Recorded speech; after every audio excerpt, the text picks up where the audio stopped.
Yes, thank God I'm a black woman, you know? And so it's all about creating that environment where people can really come and be themselves.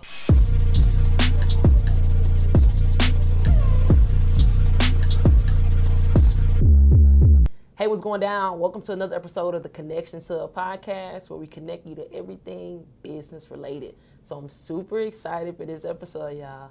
I got my girl Tierra in the building, where she's going to be talking about everything that she's been able to do in this Houston community. But I don't want to steal her thunder, so I'm going to go ahead and let her introduce herself and tell you a little bit about what it is she do.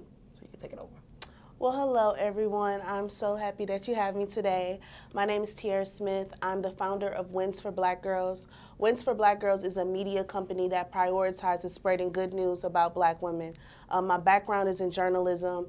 I knew that I wanted to be a journalist when I was in high school, so I got the bug really early, and a lot of the decisions I made really was about how to become the best journalist. I went to Grambling State University for undergrad. I became an editor-in-chief of the Grambling Night, which is a school newspaper. I had a lot of internships when I was in college. Every summer I interned. So I was like Denver Post, Salt Lake Tribune, Tampa Bay Times. I was able to travel, see the world. And through those experiences, I became a really great journalist. But the stories that I would want to cover sometimes, especially when it had to do with black people, the black community, if it wasn't negative, it wasn't prioritized. And so I got tired of pitching stories that people didn't believe in, but I knew were stories that needed to be told. So I just created my own company. And so that's where Wins for Black Girls started from. It was about prioritizing and telling good stories about black women, connecting people with the stories that already exist. So I would start by sending out positive news alerts to my community, and that was in 2019, and it grew to over 500 subscribers in a few months. And so that's kind of where Wins for Black Girls started, and from there I've been able to grow it into a really strong community of black women entrepreneurs. That's what's up. That's what's up. And I can only imagine being in an environment or kind of where you want it to be, but not being able to cover and really express yourself or express your creativity with something that they're kind of hiring you to do. Right.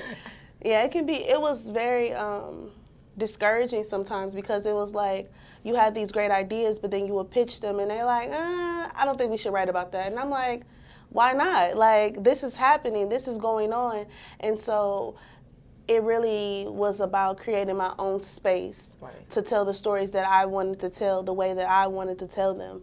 And that's kind of what I've been doing, and it's been really, really exciting. Now, that's what's up. So, like, is this like a magazine? Are we doing this online? Like, how do we, or how did you start building the community, and where is it at now? So when I first thought about Wins for Black Girls, I thought it was going to be an email list. So I thought that you would like subscribe to our email list, then I would send you 10 articles to read that were positive news or stories about black women. But when you're building a business and you're in the thick of it, what you start with is not going to be the final product. Right. And I was going through that process with the email list, and it just wasn't working. Like, I kept getting stuck. And then some type of way I made the switch from email to text message.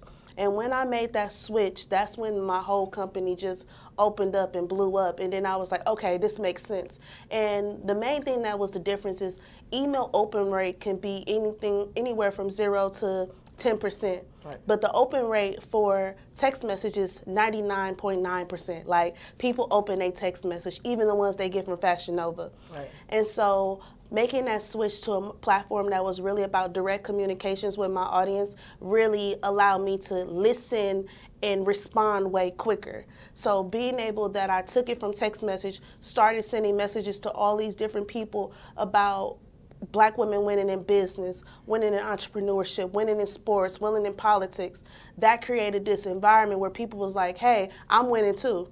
And the main thing people said they were winning in, we were in the pandemic, and they were saying, hey, I'm winning because I'm opening up my own business. And I said, wow, open up your own business, open up your own business, open up your own business. So how can I help? And it came back to space. I need space. I need space to tell my story. I need space to sell my products. I need space. And so that's when I'm like, okay, how can I create a space where Black women can come, feel seen, feel celebrated, be able to sell their products? And that's how we created the Black Woman Marketplace. So it started out with, hey, I'm going to send you 10 articles that you can read in this email. Mm-hmm. And then from email, you're like, okay, email is all right, but it's not really working the way I want it to work, mm-hmm. so let me shoot them a text. Yeah, so then I sent 3 text messages a week with good news. And what would be good news? Just kind of like, hey, so-and-so did this. Like, what give me a good news text? So some of the good news text message today, for example, Ketanji Brown Jackson is becoming just was confirmed as the Supreme Court Justice. She's the first Black woman to become a Supreme Court Justice. That's an example of good news. That's a political story, but it's so much good news. So we do stories like that. If someone is breaking into Target for the first time, you can buy a coffee brand from Target. That's good news. Right. You know, if a Black woman, for example, in sports, if a Black woman is a coach and win a big title, that's good news. So we're looking for good news in every day and in the most high top situations. Right. So that's kind of the good news that we spread on our text message platform. So how do you stay informed, I guess, of all this good news? Yeah, well, I'm a journalist, so I consume a lot of media, a lot of news, so I know what's going on. And that's the good thing is you don't have to.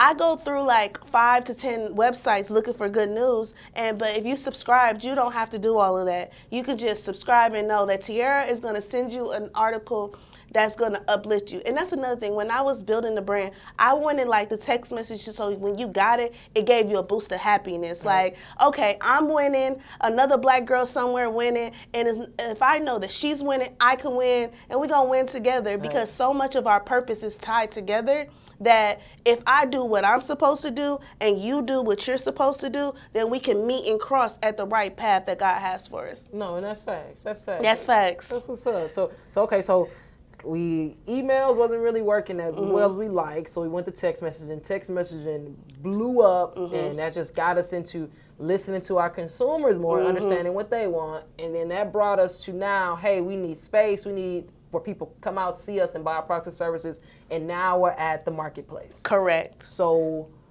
that's a stretch. So, and this was 2019 up until 2021. 2022, right? Yeah, our first market was in 2020, in November of 2020. So the pandemic hit in like March, and we went through the pandemic, went through the summer, and so by the time it was like November, that's when I had my first market. Okay. Still in the pandemic. How was that?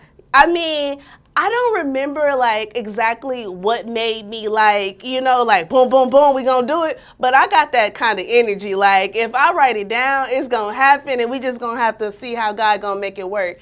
And so our first market was in Houston in November of 2020. We had over 20 vendors. We had vendors inside, outside. We even had people fly into Houston to come to our market to be a vendor. Nice. Like, that's how you know, like, people really needed this.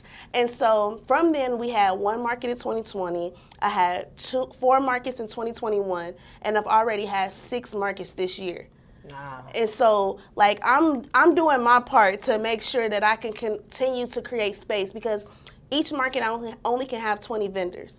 But I have over 500 businesses that are looking to be at my markets. Right. And so, like, it's all about being more consistent, being more consistent, really. More disciplined and more consistent, but definitely more consistent so we can provide more opportunities for people to participate. Is there like a certain, well, I guess probably not, but so what's the criteria of me being a vendor at a market? Like what is the qualifications? I do look at businesses and make sure that you have a social media presence, that you have products that people will buy. You need to be even I was surprised, one of my favorite brands that come to our market is Be Girly. It's a lip gloss brand, and they've only been in business for 1 year.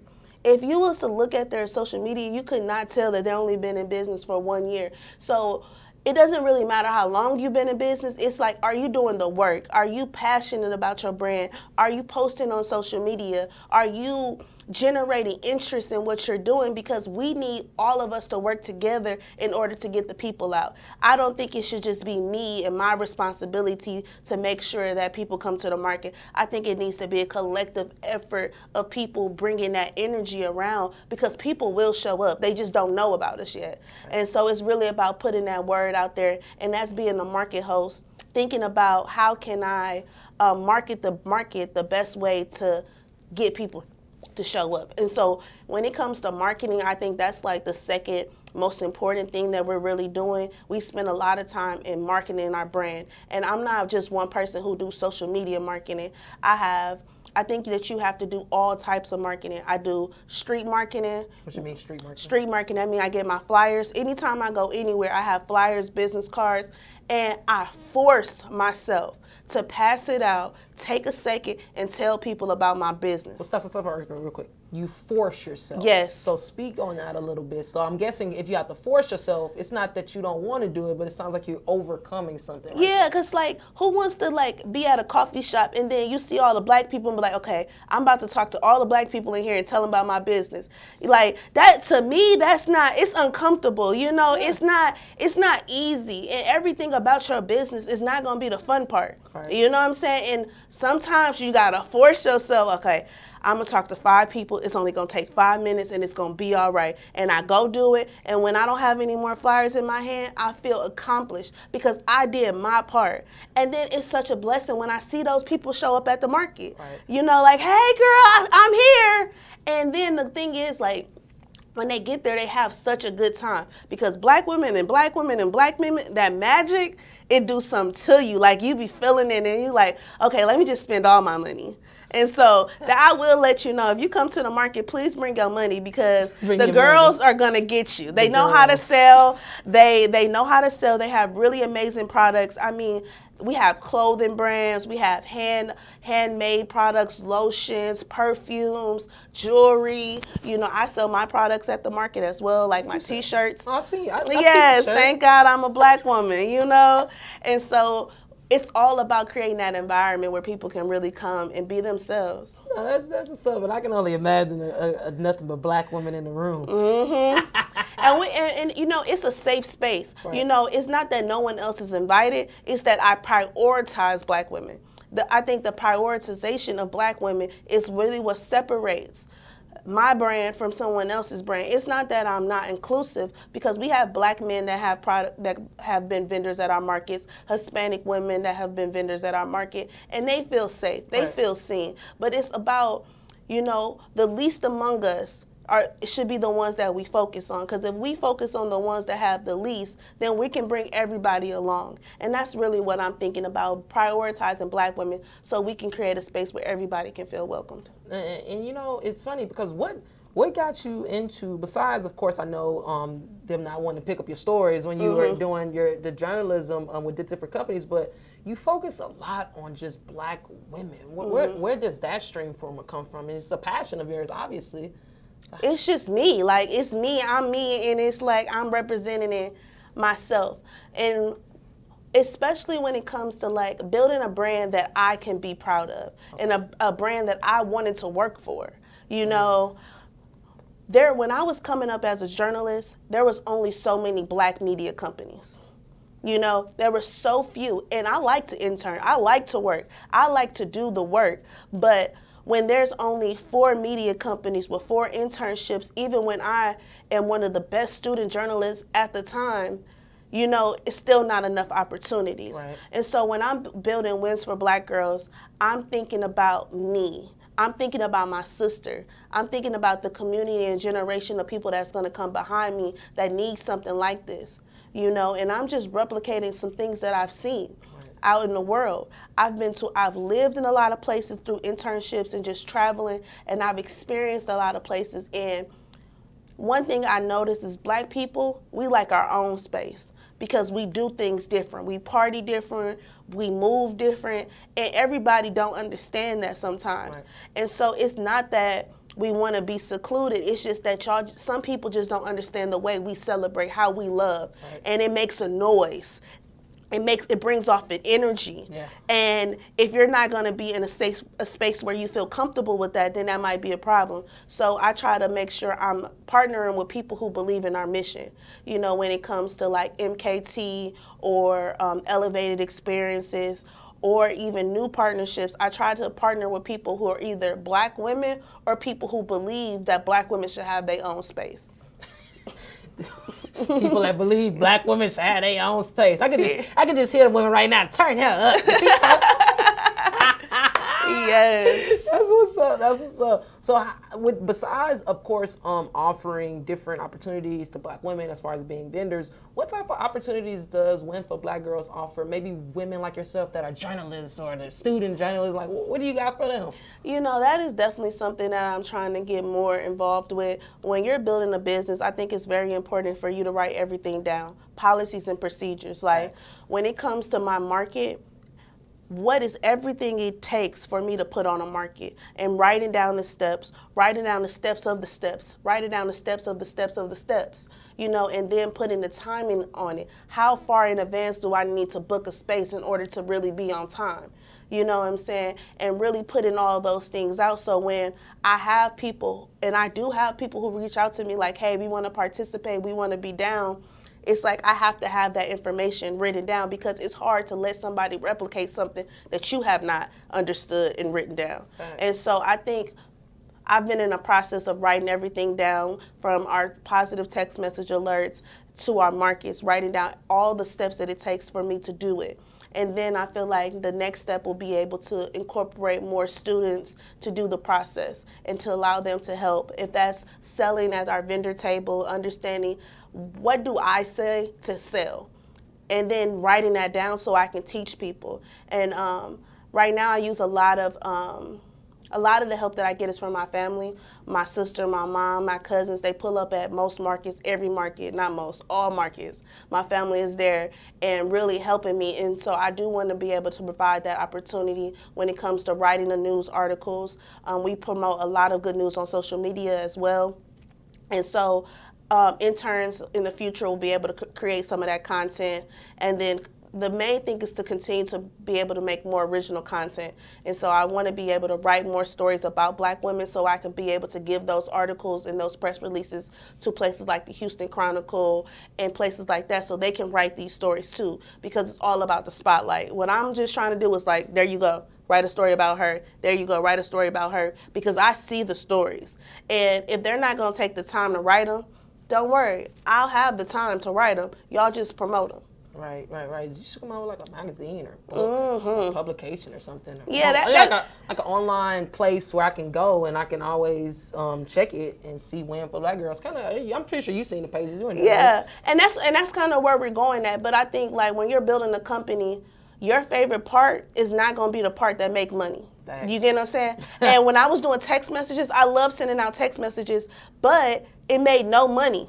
Markets make money, you know what I'm saying? Right. So I had to shift my attention to the markets, because the markets is what making this a sustainable business. Right. The good news alerts is what got me in the door. Right. My passion is journalism, but I'm stepping into a whole nother world of entrepreneurship, business development, real estate, because we're talking about space, and space equal real estate. And so that's the next step, is going to be getting into that real estate bag, trying to figure out how I can take my vendors at my pop-up shop, expand their business to the point where now they're trying to get their own retail space. Right, and you know, it's funny because I think it takes a real visionary, like you said, and somebody that can really see the vision, understand the vision, and kind of move forward. And it seems like you're that person, at least for this particular community. And I want to talk about, because you talked about the thing that you like the most in business usually is probably what's not going to make the money. Mm-hmm. So how has it been for you taking your love for just spreading news, journalism about Black women, and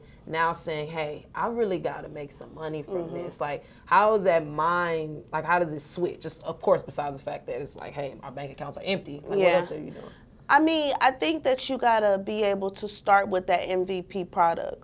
The minimum viable product. The minimum viable product is what you can do today. And what I could do 2 years ago was send out text message alerts. It didn't really cost that much money. It probably cost $50 to $100 at the time to create that environment. And then the main thing that my mentor said at the time, I was like, who I was going to send messages to? They said, send the messages to the people in your phone.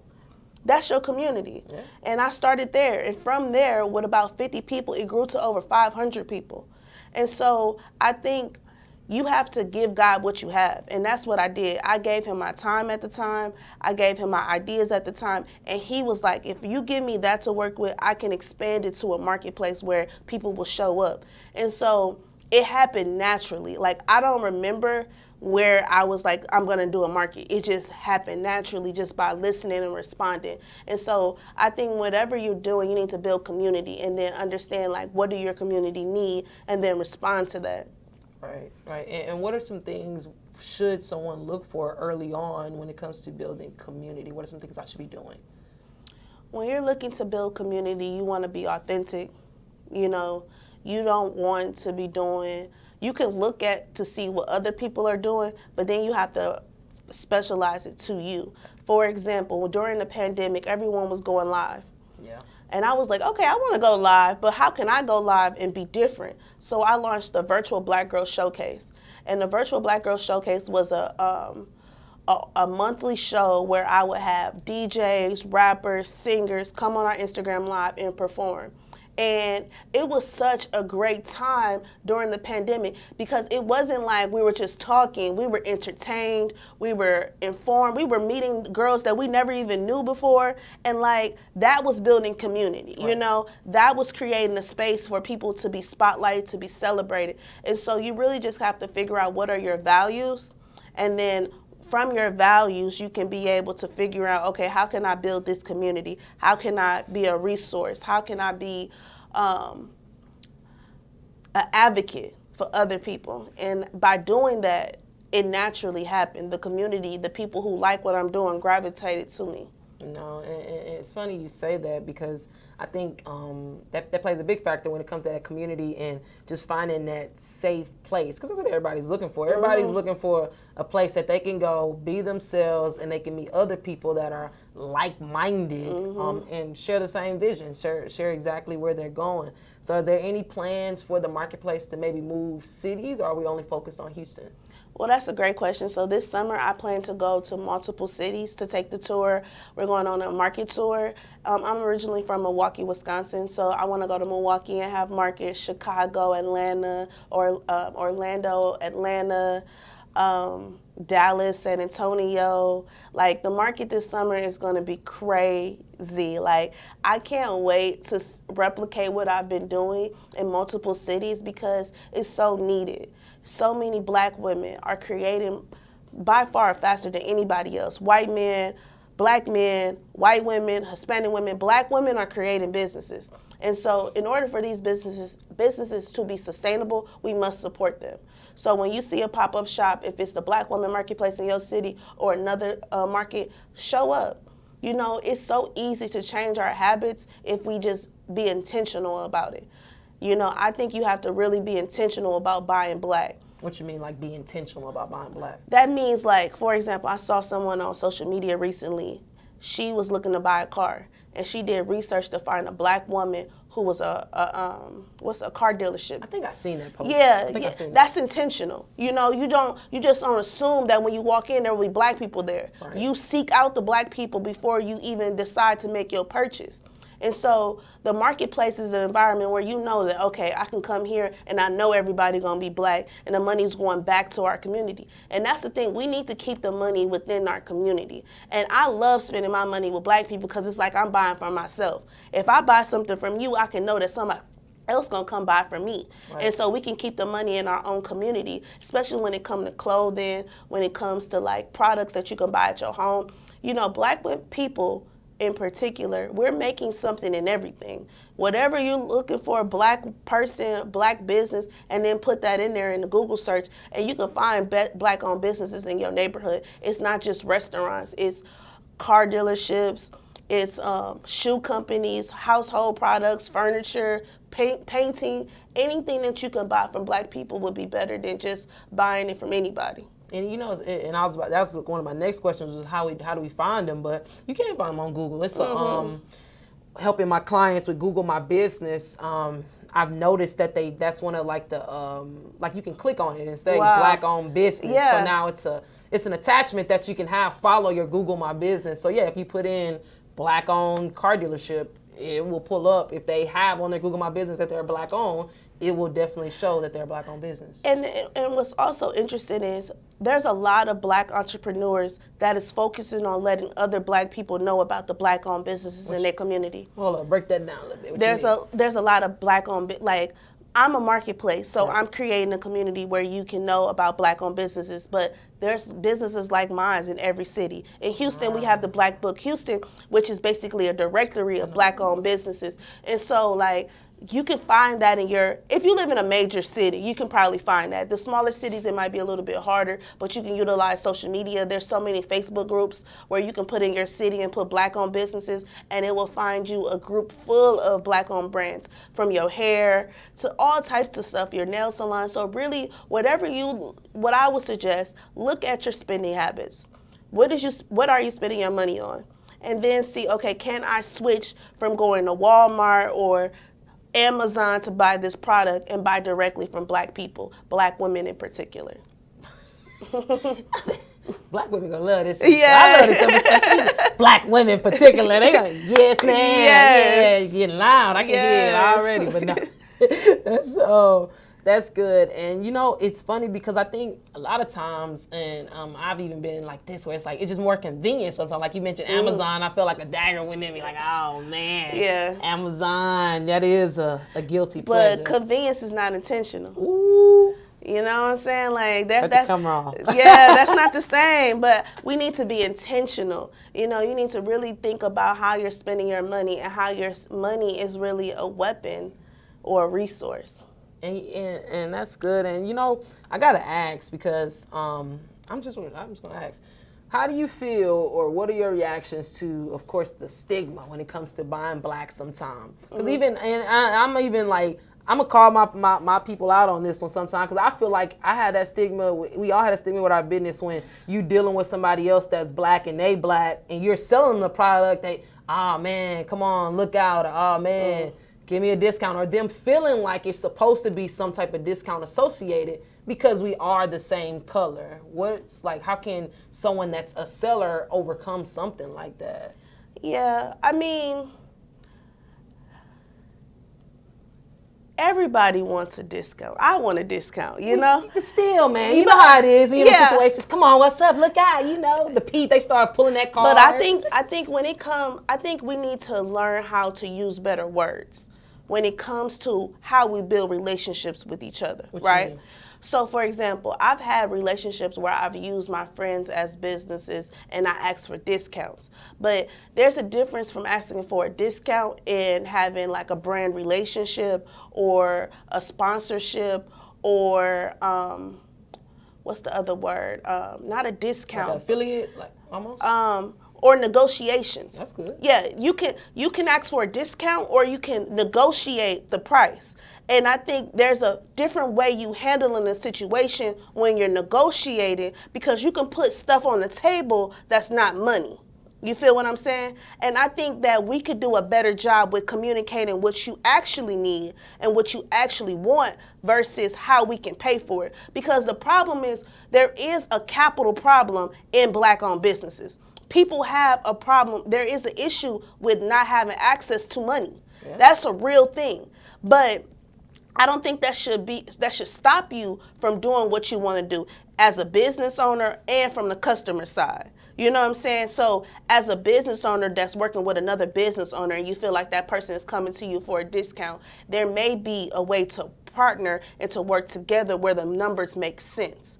That you can uplift another business while also uplifting your business. Because a lot of times you are sometimes going to be sitting in a position of privilege when you really can help someone who needs help. I need help. You know what I'm saying? As a business owner, I have been blessed enough where people have given me discounts and partnerships that elevated my business to keep going, because sometimes the price is not the price that you can afford. Right. But I think it's really about leveraging all the skills that you have, because if I'm asking for a discount, I might be like, hey, I can run your social media, or I can write you a press release. That's or, different. you know what I'm saying? And that's what I'm saying. I think we need to come to it like you have more to provide than money. You get what I'm saying? That's what You it have is. time, you have skills, you know, you can volunteer. Sometimes a person needs to go on vacation. You can run a shop for a week or two and give them free labor. That's Right. $1,000 right there. Right. You know what I'm saying? So I think that we just need to figure out how to better position ourselves to work together in collaboration versus trying to think that we competing with each other or that you got to take everybody money. You know what I'm saying? Sometimes you can bless people. And it's okay to bless people. Sometimes you can give out products because you are trying to be a blessing to others. And so I think that it can be a little negative when we just like, oh, somebody's gonna pay you your worth. And then sometimes you gotta give out discounts to give a leg up to somebody else. Right. And I think that's okay. Yeah, that part is okay, but I was speaking more on the part where it's like, it's no love shown here at all. It's basically like you're coming to me specifically because you feel that because we're both black, that some type of way. Then you just don't do business with those type of people. And that's that. And that's that. You just don't you can't do business with everybody. I done got into business with people and I didn't like the way they was operating. It was a little scammy to Were they me. black? Yeah, they was black. They was black, but I just didn't, I'm not going to call them out on Facebook or nothing like that, but I'm just like, ooh, don't like the way, and I check it off. Like I gave you a few chances like, nah, I'm done with that. But you just got to be able to see for yourself, and really give people the benefit of the doubt and learn from your experiences, Everybody is not going to do you wrong. I'm a very optimistic person. I think there's more good than bad in the world. And so I seek out the good. I think that especially when it comes to social media, you can create your own reality. Facts. You get what I'm saying? So if you feel like there's nothing but bad black-owned businesses in this world, you need to follow some better black-owned businesses. If you feel like all the black entrepreneurs that you work with only are scammers, then you need to find a different environment of black entrepreneurs because everybody's not scamming. No, facts. No, I'm not either. We doing the work. We doing the work, and that's why we connected, and we've been connected for a while. You know what I'm saying? And so I don't even worry about that. You know what I'm saying? Bad deals gonna happen, but I stay prayed up that nothing will hold me down too long. No, and it's funny because I say the same thing, and it's funny because black people say that about black people. I don't work with black people. I've heard so many black people. I love working with black people. Yeah, me too. I don't work with black people. I'm like, or the whole, oh well, what color were they? Were they black? You automatically assume because they were black, something went wrong or something happened. So just creating that environment for people to actually come, feel worthy, feel like they are selling a product that somebody else would find interesting because of course you've vetted them before. But just having that whole safe place, like you said, has been that's what's up. That's what's up.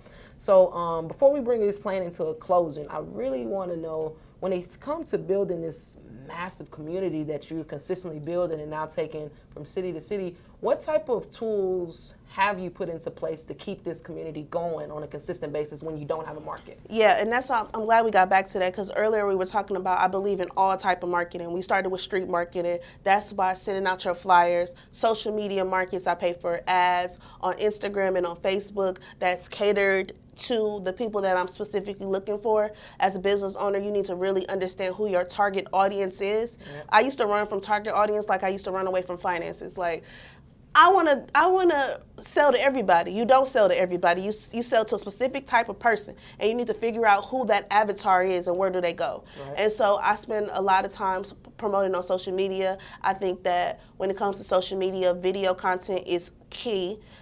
Creating content, TikTok videos, Instagram Reels, we're doing all of that. Press releases, I send out a press release to all of the media places out here. Houston Chronicle. Every month. Wow. Yeah, Okay. I send out emails every month. How can I, wait, before we slide over that, because most people don't know how, of course you're a journalist. You know how to write a press release. Where can I go, or how can someone write a press release to be able to send to all these different I do a lot of research about like how to write a press release and stuff like that. Simple Even you? Yeah. Oh, wow. Even me, because like I still want, because it's a framework, you know, it's like an essay, you know, you got to have certain pieces of a press release. And once you figure out what the pieces are, you can use your own terminology and your own flavor, your own tone to build out the press release. But, you know, once you got that part, once you know what goes in a press release and you write it down, you just need to make sure somebody edits it. What goes in it? I would say, like, definitely the basic information about the event for the market. So you have, the main thing about a press release is you need to have a newsworthy event. Something newsworthy needs to be happening that a reporter or somebody can write about or tell on TV or something. So when it comes to your business, what is your newsworthy hook? What is the thing that they're actually writing about? You open up a business is a newsworthy event. You having a pop-up shop at your space is a newsworthy event. You offering a new product is a newsworthy event. So you start there, and then you provide them with as much information as possible so they can write a story. Journalists are busy. They don't have that much time. So you want to provide them with as much information that they would need to write the story without ever having to talk to you. That's the point of a press release. Because when you're a journalist, a lot of times you can write a whole story using a press release. I mean, it should have a good quote in there. It should have all the vital information to write a story: who, what, when, where, and why. You know what I'm saying? Answer those questions. Literally, who? Write the answer. What? Write the answer. Why? Write the answer. You know, that why is a quote. That's when you get to be able to provide that flavor. And you write the quote for yourself. Right. You know what I'm saying? And you put it in quotation marks and you say it's from yourself. And that provides them with a little context on the why of what you're doing. And then you should provide pictures, a link to your social media, because they're going to go to your social media and give a look, make sure you're actually a business. You know, they're going to see when the last time you post. What did you post? Does it look professional? Does it look like something that somebody put some effort to? Right. You know, and they're going to use that to vitalize, what's the word? To confirm or to... Like vet you. Vet you, basically. And so you got to make sure your social media is up to date and that is good. It's not even that you need a website per se. You do need to have an Instagram or a Facebook, something that they link to and see that you have products and that you're established and been doing it for a little while. Right. And so I think you need to have that in there. So we got the basic information for the event, a quote, photos, a link to your social media, and then the most important thing is contact information, just in case they need to call you, a good phone number, a number that you answer, not some number that you don't know or nothing like that, something that you can answer to, because journalists don't have that much time. And if they have decided that they're going to call you, you really need to be able to answer that phone so you can do that interview quickly. And another thing, when it comes to doing interviews, you mostly tell the same story. You need to know your brand story. Why are you creating whatever you're creating? And keep telling that story. Keep telling that story until everybody know that story. And once everybody know that story, then you can keep telling it some more. All right. So let's run it one more time. We got street marketing. Mm-hmm. That's flyers and meeting people in person and networking. Right. Social media. Mm-hmm. Press release, we send out to that's everybody. Public relations, Public relations, email marketing, and text messaging marketing. Yes. Those are the top 5. Yes. Putting all those 5 together, how much would you say you spend on marketing? How much money? A month. And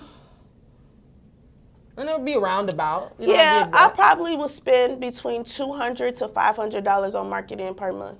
Right, and that's for flyers, the PR. Yeah, and that's not including the money I would pay myself to get it done. Oh, exactly. Time. Yeah, not my time. That's not my time. That's just like the cost for the ads. That's the cost for like all of that. So if I added my price, it'll probably be like 1,000 up there, you know, some thousands, some hundreds, you know what I'm saying? Because it's a very valuable information. It takes time to build out email blasts and newsletters. It takes time to make text messages. But if you're in a habit, you can figure out, like, on Mondays I do text messages, on Tuesdays I do email, on Wednesdays I create all the content for social media. To schedule. Yeah. Schedule it. Oh, yeah, schedule it and create it. Like, you know, like, that's a whole different thing. But you really just got to create a schedule where you can get all these things done. I don't try to do everything every day. You know, I'm really getting a little bit more disciplined when it comes to, like, on Sundays, this is the things that I need to accomplish. On Mondays, these are the things that I accomplish. And it's not all business related. You know, some days it's just about rest. That's important. I have to write down rest. That's important. I still don't have that in my schedule. But Put it in there. I've been trying. You know, I'm doing this whole new therapy thing, and I've been Amen. trying. That's why I do. You know, I got this boat. You know, I'm doing boats now. Okay. And going sailing. So that's my rest thing. Yes. So, but I've been learning to pencil that part Rest. in. Yes, because rest is not sleep. Facts. And I really had to get there. And I think like this hustler mentality where we just work. You don't need to work in order to get the job done. You just need to be disciplined. You need to have policies and procedures so you know how much time it actually takes to do things, and then do the hard things first, get them out the way, and then you have more time to do the fun stuff. And then like another thing that gets entrepreneurs hung up on when it comes to time is spending too much time researching. Thanks. And talking about a business. Like I would call my business partner, and we would talk for 2, 4, 6, 8 hours, and we'll just talk. And when you're doing all that talking, you ain't got no work done. No, for sure.